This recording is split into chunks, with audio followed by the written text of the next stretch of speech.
What up guys, Mr. Silva Decals here with another video. In today's video I'm gonna show you how to make a dragon decal. Mythical creatures are very popular. This design sells really good. Later on this video I will show you where to sell this decal and make some money. Stick around guys and watch the full video. Let's get to work.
Alright guys, so let me show you where you can sell this decal and make some money.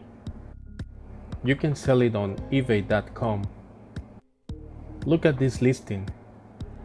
It only has few colors, and you can improve this listing and you can sell this design because it's really popular. The price is not bad. It starts on $3.90, which is good. This seller already sold 44 units and he's gonna sell a lot more for sure. So guys, you have the information now. You know where to sell it and how to make it. So what are you guys waiting for? Please guys, stay tuned and subscribe to my channel so you don't miss all the information I'm gonna share with you. If you like this video, please give me a thumbs up and don't forget to subscribe to my channel and hit the bell so you get all notifications for new content. Thank you for watching. See you on my next video.